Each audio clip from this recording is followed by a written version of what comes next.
V minulej časti sme sa pýtali, ako sa hriešny človek môže navrátiť k Bohu, ako môže nájsť odpustenie a nový začiatok.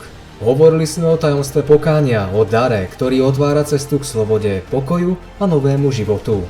Poznali sme, čo sa deje v hĺbke ľudského srdca, keď človek prestane utekať pred Bohom a dovolí mu, aby ho našiel.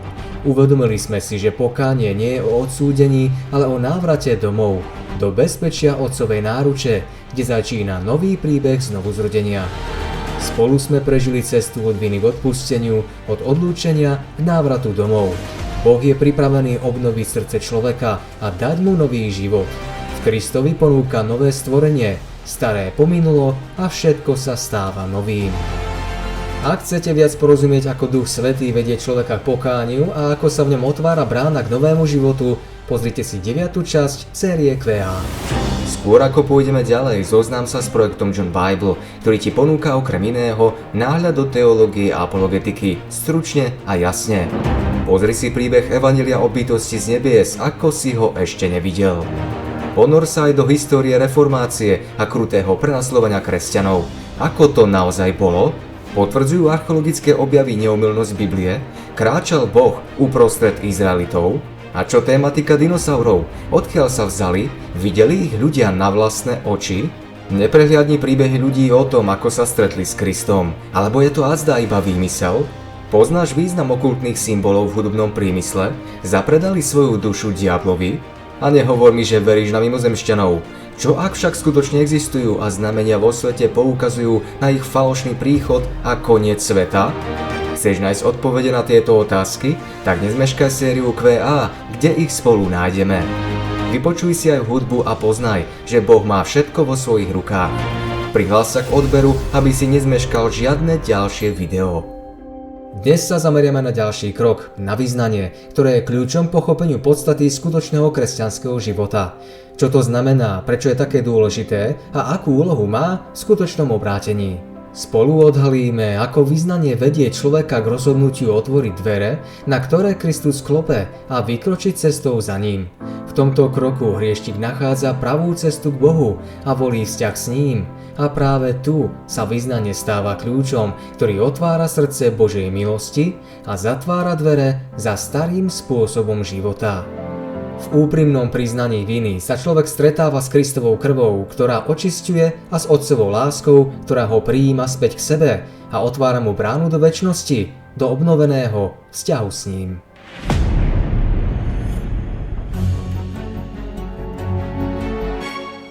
Čo vlastne znamená vyznanie hriechov? Prečo na tom Boh tak trvá, keď predsa pozná naše srdce? Vyznanie, slovo, ktoré mnohých ľuďoch vyvoláva strach, hanbu alebo nepríjemný pocit. Niekto si ho spája s ťažkým bremenom, iný s formálnym obradom. Niektorí dokonca nahrádzajú Kristovu prostrednícku službu hriešným človekom a hľadajú odpustenie u kňaza. Ale úprimné vyznanie hriechov patrí iba Bohu, lebo proti nemu sme sa previnili a len On môže očistiť naše srdce. Nikto z ľudí, sám zaťažený vinou a slabosťou, nemôže preniknúť do našej duše a sňať z nej ťarchu hriechu. Predstava, že najskrytejšie myšlienky a najtajnejšie pokúšania musíme odhaľovať inému hriešnemu človeku, prirodzene vyvoláva hanbu a poníženie. Tieto veci má vedieť iba Boh, ktorý sa skláňa k hriešnikovi v láske a prijíma ho do bezpečnej otcovej náruče. Biblia jasne hovorí: jeden je prostredník medzi Bohom a ľuďmi, človek Kristus Ježiš. Práve on ako náš veľkňaz nesie naše hriechy a prináša nám odpustenie. Preto vyznanie pred kňazom nikdy nemôže priniesť skutočnú úľavu.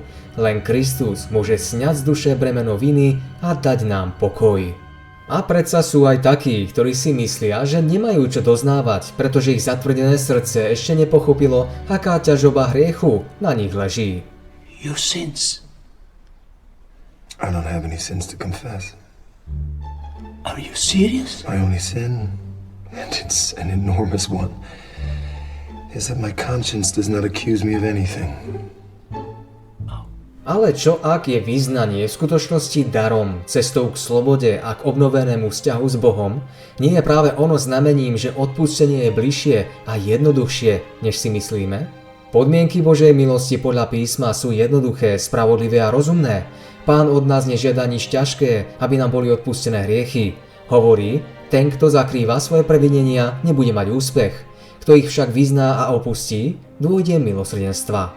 Hospodin nás nevolá k chladným múrom chrámov či katedrál, ako by jeho prítomnosť prebývala v otesaných kameňoch a pompéznej výzdobe.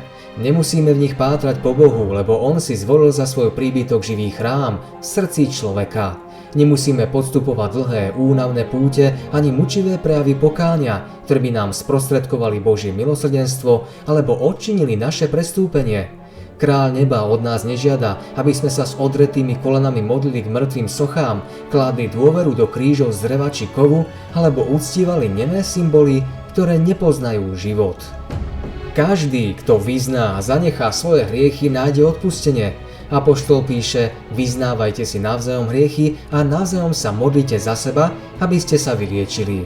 Svoje hriechy vyznávajme Bohu, lebo len On ich môže odpustiť. A svoje chyby si vyznávajme navzájom. Ak sme urazili svojho priateľa alebo blížneho, vyznajme mu svoju neprávosť a jeho povinnosťou je ochotne nám odpustiť. I don't blame you for what happened.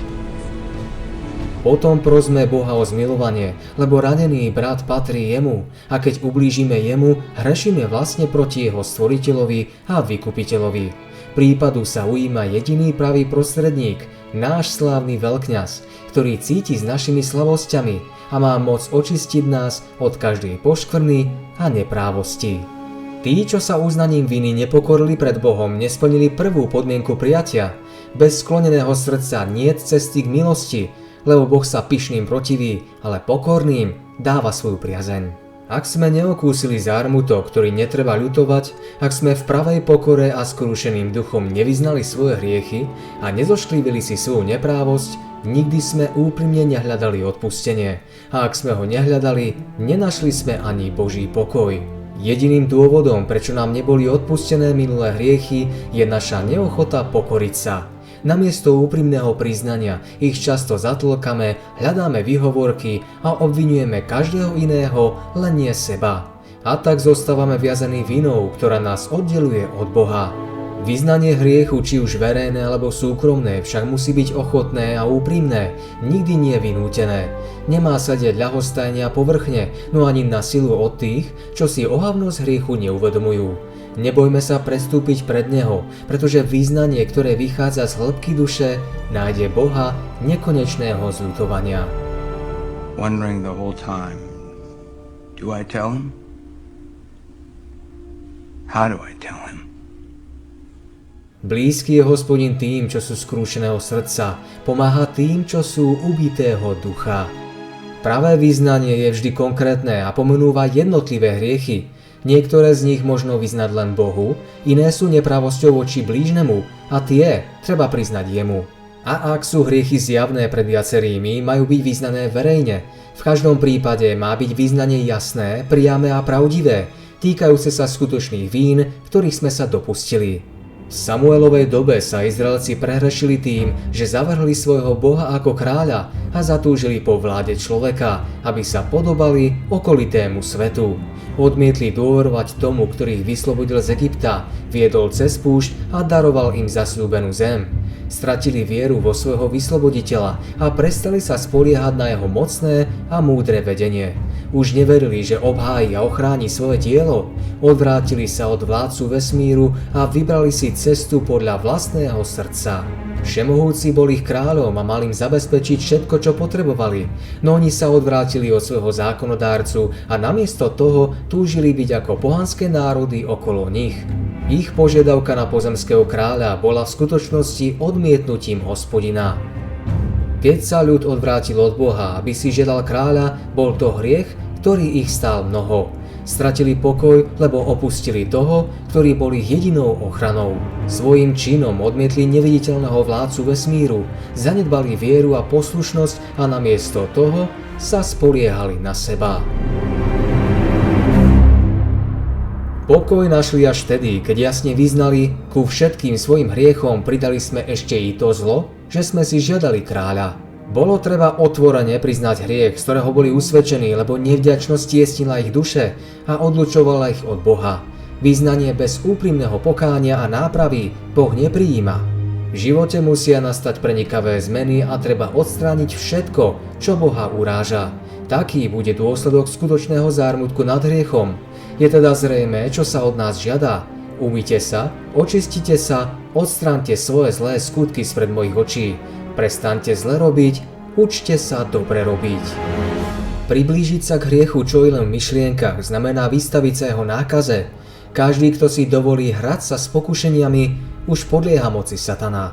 Ak sa nepoddáva presvedčujúcej moci Ducha Svätého, zostáva slepý voči vlastnému hriechu.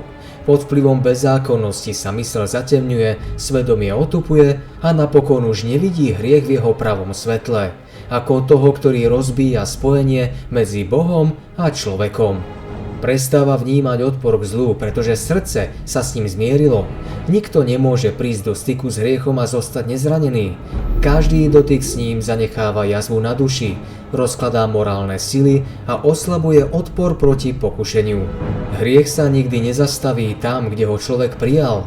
Jeho vplyv je pomalý, no neúprosný, až kým celkom nezničí dušu. Preto písmo varuje, napomínajte sa každý deň, dokiaľ sa hovorí dnes, aby niekto z vás nebol zatvrdnutý zvádzaním hriechu. Keď Adam a Eva zjedli zakázané ovocie, zmocnila sa ich hanba a hrôza. Prvou ich myšlienkou bola snaha ospravedlniť svoj hriech a uniknúť strašnému rozsudku smrti. Namiesto toho, aby prosili o Božie milosrdenstvo, hľadali výhovorky, ktorými by zakryli vlastnú vinu. Rovnako aj dnes sa človek vyhýba priznaniu a vymýšľa výhovorky, ako by ani nepočul otázku stvoriteľa: zhrešil si proti môjmu zákonu? No. Yes. We're not sure. Nope. No, we haven't heard from him in Absolutely not. ages. We barely know the guy. Who? Keď sa ich Pán potom pýtal, ako sa to stalo, Adam odpovedal čiastočným obvinením Boha a čiastočnou obžalovou svojej ženy. Žena, ktorú si mi dal, aby bola pri mne, dala mi zo stromu, i jedol som. Žena zvalila vinu na hada. Had ma podviedol, nuž jedla som. Prečo si stvoril hada? Prečo si mu dovolil vojsť do Edenu? Tieto otázky boli obsahom jej výhovorky a tým bola zodpovednosť za ich pád zvalená na Boha, tak ako dnes. He didn't mean it like that.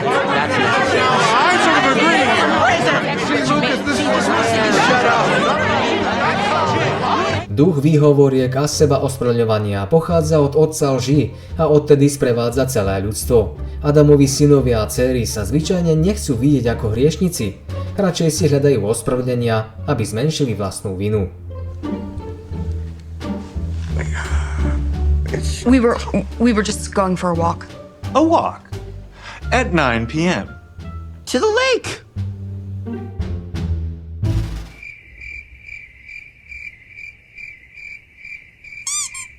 Také vyznania nie sú z podnetu božského ducha a Boh ich nepríjme. Pravé pokanie vedie človeka k tomu, že svoju vinu bude znášať sám a úprimne, bez pokrytectva ju vyzná. S publikánom, ktorý sa neodvažoval ani oči pozdvihnúť nebu, bude volať: Bože, buď milostivý mne hriešnemu. Tí, čo doznávajú svoju vinu, budú ospravedlnení, pretože Ježiš sa odvolá na zásluhy svojej krvi v záujme kajúcnika. Príklady pravej ľútosti a pokory v Božom slove svedčia o takom pokáni, v ktorom niet výhovoriek za hriech ani snahy o seba ospravedlnenie. Pavol, kedysi prenasledovateľ kresťanov, sa neusiloval o ospravedlnenie. Svoj hriech opísal verne a otvorene, bez snahy zmenšovať svoju vinu. Mnohých svätých som pozatváral, keď som dostal moc od veľkňazov, a keď ich usmrcovali, schvaľoval som to. Áno, po všetkých synagógach som ich často trestami nútil rúhať sa a v nesmiernej zúrivosti som ich prenasledoval až po cudzie mestá.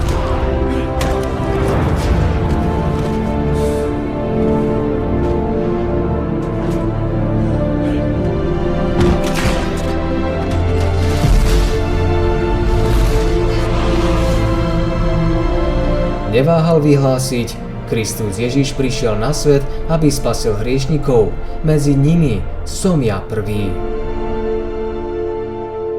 Pokorné a skrúšené srdce, ovládnuté pravým pokáním, si aspoň čiastočne uvedomí Božiu lásku a cenu Golgoty. Ako syn vyznáva previnenia svojmu láskavému otcovi, tak úprimný kajúcnik vyzná všetky svoje hriechy Bohu. V V písme čítame, ak vyznávame svoje hriechy, on je verný a spravodlivý, aby nám odpustil hriechy a očistil nás od všetkej neprávosti. Kristus čaká pri dverách srdca a klope, aby sme ho vpustili. Nikdy neodmietne dušu, ktorá ho úprimne hľadá. Keď prídeme k nemu s pokáním a vierou, vždy nás príjme ako svojich milovaných. Keď si uvedomíte, že Boh k vám hovorí hlasom svojho ducha, neotáľajte. Choďte k svojmu nebeskému Otcovi s vyznaním a odovzdajte mu svoju vôľu.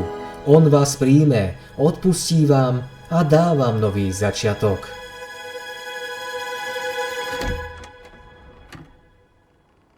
V modlitebnej komórke, kde nik nevidí ani nepočuje, máme dôverné spoločenstvo so Stvoriteľom. Tam, v tichu modlitby, spoznávame jeho hlas, ktorý nás od začiatku volal k sebe. It was you. It was always you. And I'm so sorry that I didn't remember sooner. You're probably thinking that I don't need you anymore. That I've grown up. So I just had to come tell you that I'll always need you. Especially when I grow up.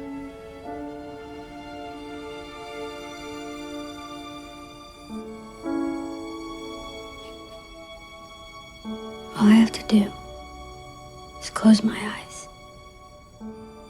and it all comes rushing back.